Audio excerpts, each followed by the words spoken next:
the Nets got swept by the Boston Celtics, and a lot of things went wrong throughout their season.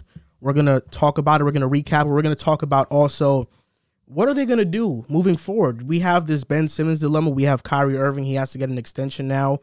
They have some key free agents. So, I mean, first of all, where did things go wrong for the Brooklyn Nets, and how do you move things forward in the right direction? I'll start with you, Riv. So for me, I picked Brooklyn in 6, and I was wrong. But I didn't have any. I didn't have any. You know, any feelings towards either team in the series. I kind of went in neutral. Didn't care who win. Yeah, you thought you were being smart. Made a casual move. Boston had a simple game plan. It was so simple. Like this defensive scheme was pretty simple. We're just gonna force Kevin Durant to help side. We're gonna make Kevin Durant become a passer. We're gonna make Kyrie become a passer. And after game 1, you saw Kyrie explode for 30 points, and it looked amazing. Kevin Durant didn't show up. Game 2, they blew it. The Nets could have won that game. And then game 3 and game 4, Boston just put their stamp on it. Kevin Durant, towards the end of the season, we thought was elevating as a playmaker. You know, he had a lot of double-digit games. He was making the right reads. All he had to do in the series was make the right reads, but I think a lot of that was he didn't trust his teammates. Another thing was he kept thinking he had to be that guy. He was forcing a lot of shots. You know, credit to Jason Tatum for his one-on-one defense, but also credit to Boston and Udoka for their defensive game plan on just throwing 50 bodies at Kevin Durant and just getting physical with him. I love that the refs let them get physical. I love that the refs let them play that playoff basketball that we love to see. And Boston defensively just honed in. They just were amazing on the defensive end. Shout out to Boston. For the Nets, I just feel like a lot of 3-and-D guys need to come into the program. I think Nash throwing out a lineup with Dragic, Kyrie, and Seth was horrible. You know, 3 non-defenders. Well, Kyrie's a good defender, but he's on an island essentially against Jaylen Brown and Jason Tatum. That's not a good matchup. So I think a lot of that needs to play into the fact. I think another big with help. Drummond was ass. Let's just be honest. Claxton, he was serviceable, but he missed a lot of key free throws. Yeah, one game he's just hitting the ball up in the air, doing a lot of weird stuff. Claxton, he's just Claxton. It's just so tough to like Claxton. He was good this series. He just didn't hit free throws. Yeah, that's like, really what it is. But free throws is such a crucial part for a big man because they're gonna foul you. You know, but Claxton's still young. He still has. I feel like he has to bulk up. But yeah, for me, the Nets need to get a new coach. Definitely, but at the same time, Kevin Durant and Kyrie said they didn't want to be coached. They said this is how there was no head coach, bro. They said this KD is how could have been the head coach. Kyrie could have been the head coach. This is how they wanted to play. But I think now that they realize that experience is over, they got humbled. They definitely need to go in. Ben Simmons needs to play. They need to get a lot of 3-and-D guys who can defend and hit the 3 ball, just space the floor. Joe Harris will be back next year. I feel like Seth Curry should stay. He still is that type of guy. He has a year left. No, I mean, they might don't trade him. Like that. Seth Curry should stay, and they should definitely go out. Bruce Brown, he's horrible. I think he's dumb trash. But he played. He was one. No, like when I say he's horrible, it's like I just hate to watch him play. But he was literally no cap, like the most consistent player in the series. I think they should definitely bring him back for the Nets. Of course, they should bring him back, but definitely just get some 3-and-D defenders. But this was just I feel like this was just a humbling moment for Kevin Durant and Kyrie, and they're not in as bad of a situation as people think. They still have those 2 guys. Kyrie's probably going to come back. They have Ben Simmons coming back. Would you bring Kyrie back? You have to. I think like why would you let him go? You know, I think like Kyrie did have a point in his post game. They didn't play a lot together. And that you can't just, as talented as these teams are, you can't just not play all year, then go into the playoffs and think it's going to click like that. It just doesn't work like that. Even the greatest of teams need that chemistry. So I think he should come back. I think it doesn't. The market won't even allow him to go anywhere else because it just doesn't make sense. I don't think Detroit, with their new culture building, he's going to go there. San Antonio, with their culture, I don't think Kyrie's going to go there. Houston, I doubt it. So I think he should just go back, and I think they should just. What makes you think these low-key teams are the ones that are going to want Kyrie? Well, they're the only teams with cap. Okay. There isn't this year. There isn't many teams with cap. It's like 4 or 5 bad teams with cap. You don't think teams will figure it out to make Kyrie? For Kyrie, based off what he's done this year? No. Okay. I think the only spot is Brooklyn. But I don't think Brooklyn's in a terrible situation. They still have a lot of moves they can make, but they're not in a bad situation. All right, so where did things go wrong for the Brooklyn Nets? It actually starts when Kevin Durant goes down because a lot of events transpired after that. You had James Harden playing by himself because Kyrie couldn't play because of the vaccine mandate, and Harden realized the supporting cast around him was not ideal, not fit to really compete at a high level. So Harden becomes disgruntled. Now Harden wants a trade, and suddenly Harden's now off the Nets and now on to the 76ers, and now you get Ben Simmons, you get Seth Curry. Kevin Durant comes back into the lineup. Now the vaccine mandates were put away, and Kyrie Irving's ready to play, but by then it was too late because these guys weren't able to gel. And you had, before the Kevin Durant injury, the Nets being a top 2 team in the East. Were they number 1 before KD goes down? And then KD goes down, and really just every piece just started to fall with that. And Kevin Durant coming back, he still wasn't able to get the team fully back to what they were. They were playing very inconsistent basketball, where some nights him and Kyrie were out of their minds, playing ridiculously great, and then some nights they just looked like a shell of themselves. Defensively, were nowhere near where it needed to be to really compete at a high level. And then we get down the stretch into playoff time, and against the Cavaliers, where we see KD and Kyrie really dominate the game, they start to slack off, and we start to see their defense really become a liability against an offense that really was Darius Garland based, and outside of him, they had nothing else going. So that was a red flag for me. Defensively, they had always had red flags for me. Offensively, I shouldn't have been thinking about KD or Kyrie's scoring talents or abilities at all, because that was supposed to be a lock. Now here we go. We come into the series against the Celtics, and you can't get KD and Kyrie on the same page on the same night. Game 1, Kyrie Irving was out of his mind, was probably the best performance by a Nets player in the series. I'll give KD his flowers for what he did in Game 4, but down the stretch kind of ruined it for me. And then Game 2, both KD and Kyrie are irrelevant. Game 3, KD and Kyrie are irrelevant. Game 4, KD was great for a majority of the game, but we see Tatum go get smoked them free throws. He fouls out. You would think that here are the Nets with a strong opportunity to at least take one, can't close the game, and somehow without Jason Tatum, the Boston Celtics win. Of 4 games, there was a point differential of 17 points, which is telling me that every single game, the Nets had an opportunity to win. Yep. And they folded. When you have KD and Kyrie, right? Kyrie was on record saying, I finally got someone I can look at and say, yeah, he can make the shot too. Right? He said that. And you weren't able to close the series out. You weren't, forget about the series. You weren't able to close out games, especially when Tatum wasn't even on the floor for one of those. A lot of it stems from that moment with Kevin Durant going down, because then we started to really see the Nets for who they were, because Kevin Durant wasn't able to mask all the imperfections of the squad.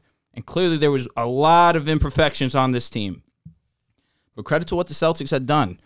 I was very consistent. I've been consistent since the All-Star break. Credit to Riv, but unfortunately, he has now passed the torch of the Boston Celtics over to me, since he incorrectly chose the Brooklyn Nets to win this series, unfortunately. But the Celtics played excellent defense. Offensively, I wouldn't even say they played great offensively. Where Tatum had his struggles, defensively, he was absolutely unbelievable. The performance that he put on Kevin Durant defensively, Grant Williams, the performance that he put on Kevin Durant was excellent. Al Horford has to get his credit. He played great the entire series. Jaylen Brown down the stretch of that game, when Jason Tatum goes out, Jaylen Brown steps up huge. It was a great team effort by the Boston Celtics, and it's going to be very exciting to see them in the next series versus Milwaukee. The Celtics are for real. They're legit. They're a contender. We'll talk about them more later on in the show. Everybody is branding the Nets as this colossal failure because they did sign KD and Kyrie. I disagree. And the reason why I disagree is because come on, how can you defend that? This is why. The expectation for KD and Kyrie is to win a championship. That's the expectation. But it's a bit different than a situation like the Clippers when they got Paul George and Kawhi Leonard. Because the Clippers, when they had PG and Kawhi that first year, they were healthy. They blew a 3-1 lead to the Nuggets. It was supposed to be Lakers versus Clippers in the conference finals. Lakers lived up to that bargain. The Clippers did not. They blew the 3-1 lead. When I look at the Nets, yes, in the history books, it will be looked at as a colossal failure. But when you look at the events that have transpired, first year, you unite James Harden, Kyrie, and Kevin Durant. Kyrie is injured for the majority of the season. KD's in and out. Harden is the most consistent player, but then he goes down later in the season with a hamstring injury. In the first round, they all play. They wax Boston They look unbeatable. Versus Milwaukee, James Harden now can't play. Kyrie Irving and KD are running it up on Milwaukee. Now Kyrie gets injured. Now James Harden comes back on a grade 2 hamstring, which we're looking at now might have potentially hindered his career. And they were injured. But we all know last year a healthy Nets were probably winning the championship. Because Harden and Kyrie were not healthy, they did not win. Despite their flaws defensively, despite their flaws roster construction-wise, last year they would have won had they been healthy. Then you look at this year. Kevin Durant plays at an MVP level to start.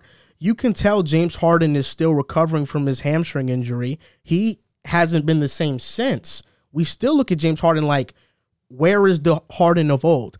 Kyrie Irving, this vaccine mandate in New York, he wasn't able to play home games. I look at the Nets and I just look at a bunch of drama, injuries, drama, and things out of their control in terms of politics-wise. They were never able to fully mesh. Now, they do have some holes in the roster. I think the offseason by me and many was overrated. Paul Millsap proved to be an unproductive player. They brought back Blake Griffin, and he played solid minutes, but for some reason, Steve Nash didn't play him down the stretch. The offseason for the Nets was Patty Mills, Blake Griffin, LaMarcus Aldridge, and Paul Millsap, I believe, if I did not mention him. That was the offseason for the Nets. All these guys at this point in their careers, one, not a great fit next to KD and Kyrie or Harden if you're trying to build something. It felt like the Nets just threw out a bunch of names, a bunch of old names, and thought it would work when it was clear they needed more perimeter depth. They needed more shooters. They needed more spacing. And I don't think outside of Mills, they didn't bring that in free agency. Joe Harris's injury also hurt. That was their best shooter. For sure. He was shooting 46% from the three before he went down. So when I look at the Nets, I'm like, okay, they never had the opportunity to fully be healthy and mesh for a period of time. When we look at those 2019 Clippers, people were talking about that team like when Kawhi and PG and Pat Bev are like, when they're all healthy, they don't lose. And then they blow the lead to the Denver Nuggets 3-1. So that's why for the Nets, I feel like there is some leeway because there's just a bunch of stuff out of their control that happened. And injuries was a main part of that. Steve Nash, I'm not a fan of Steve Nash. He was dealt a bad hand, and I don't think, you have to be fair to Steve Nash as well. But looking at this series, Kevin Durant played the way Kevin Durant played when he was in OKC. He's just ISOing. You look at this series, it was a lot of KD and the Nets offense. You would see times where they wouldn't even pass it once. They would just shoot a shot with 20 seconds left on the shot clock. That's not winning basketball. They didn't pass in this series. Kevin Durant, the adjustment for him, people were criticizing him for not being overly aggressive. The adjustment for him was to be passive and to pass the ball and to be a playmaker. In Game 4, he did that. He had 9 assists, but he did it way too late. Sure. He didn't trust his teammates. And, do you really trust them when the corner guy you're looking at is Bruce Brown? Not so much, but there were times when you would see KD dribble on the elbow. He'd see 2 defenders come at him. Goran Dragic's open at the corner, and KD settling for a jump shot. I trust Goran Dragic to hit that shot. Or Seth. Yeah, or Seth. I don't know about that. Not this series, at least. No, Seth was open. I'm not saying this series. But you still have to make the right basketball play. I agree. And Seth is a career. He was a no-show this Seth series. is a career 40%. Like, make the right basketball play. Think about it. I would rather a Seth open 3 than a contested midi. I'm not disagreeing, but his opportunities. Got to make the right play. And then, we haven't talked about this enough, I think, in terms of everybody's so focused on Kevin Durant because the first guy is the fall guy. Of course. Game 1, Kyrie went insane. He was non-existent for all the other games. Irrelevant. Games 2 to 4, he averaged 15 points, shot 37% from the field, and 18% from 3. Kyrie Irving has had one great, phenomenal playoff series.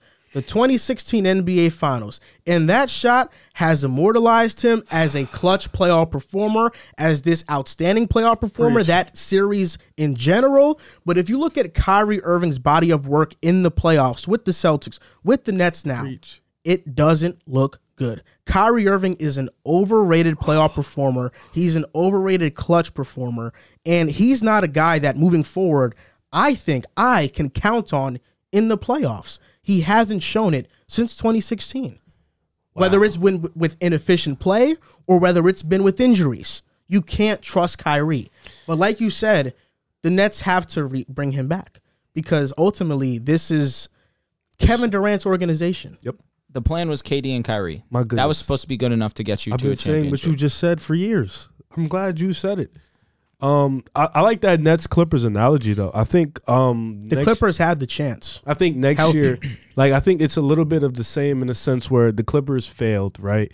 They went and retooled, you know, they went and retooled. They got a new coach, got a bunch of new players, and then you seen them, you know, get hurt, but they still make the WCF. I think this is the year Brooklyn fails. They go in off season, they retool, and they can definitely make a bounce back. They just have to retool properly. Same what the Clippers did. They realized they messed up. They got humbled, just like the Nets. They got humbled. Now you have to go retool and build the better roster. And I think Brooklyn's in a good position because although Kyrie is overrated, that's who Kevin Durant wants. And Ben Simmons is still, you know, as much as we clown his offense, defensively, we can never disrespect him as a defender. 100%. So you still got him. He's young. He's under contract. You just got it. Seth is under contract. So I think you still have enough where you can go and build a solid roster around Kevin Durant and Kyrie. You have a whole offseason to do it. So that was interesting. I actually like that analogy. Now they just have to retool. Next year would be the look year because, like you said, they've been hurt multiple times. Early prediction, you think Steve Nash is gone? He should No, be. he's not gone. He's going to stay. He should be gone. I think he's probably gone. I think he's staying.